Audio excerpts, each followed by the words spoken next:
If you're really short, a doctor can make a small incision into your thigh and carefully break your femur in half. Then the ends of the broken bone are gradually and slowly separated, at which point a rod is inserted to hold the bones in position. This stimulates the body to grow new bone in the gap, inching you up over time. Soft tissues like muscles and nerves also grow to accommodate the increased length. Once everything has hardened and strengthened, you'll be a taller version of your old self. सिर्फ height बढ़ाने के लिए ही नहीं, जिन लोगों के bone में tumour हो, bone में कैंसर हो, बोन में इन्फेक्शन हो और वो बोन हटा दिया गया हो, या किसी वजह से ट्रोमा होने की वजह से बोन लॉस हुआ हो और उनके दोनों पैरों की हाइट ऊंची नीची हो गई हो, उनमें भी ये प्रोसीजर कर सकते हैं। जब हमारा बोन टूटता है, फ्रैक्चर होता है, तो उसको जोड़ने के लिए टूटी हुई जगह पे नया बोन बनता है। उसी प्रिंसिपल का इस्तेमाल इस प्रोसीजर के लिए होता है। इस प्रोसीजर को 3 स्टेप के अंदर करते हैं।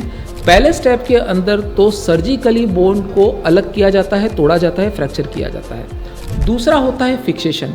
ये बहुत ही इंपॉर्टेंट स्टेप होता है क्योंकि इस स्टेप के अंदर हम बोन के 2 टूटे हुए हिस्सों को एक दूसरे से अलग करते हैं। एक दूसरे से अलग करने का फ़ायदा यह होता है कि जो बीच में जगह होती है वहाँ पे नया बोन फॉर्म होता है और उसी की वजह से उस बोन की लेंथ बढ़ती है और अल्टीमेटली आपकी हाइट भी बढ़ती है। फिक्सेशन के 2 तरीके होते हैं। पहले तरीके के अंदर फिक्सेशन हम बोन के अंदर रॉड डाल के करते हैं और दूसरे तरीके के अंदर हम बाहर की तरफ पिन और प्लेट से फिक्सेशन करते हैं। हमको करना यह होता है कि बार बार उस फिक्सेशन को मैनेज करना होता है, जिसकी वजह से 2 बोन के बीच की जगह को बढ़ाया जाए और बोन की लेंथ को बढ़ाया जा सके। तीसरा स्टेप ऑपरेशन के बाद का मोबिलाइजेशन और फिजियोथेरेपी का होता है।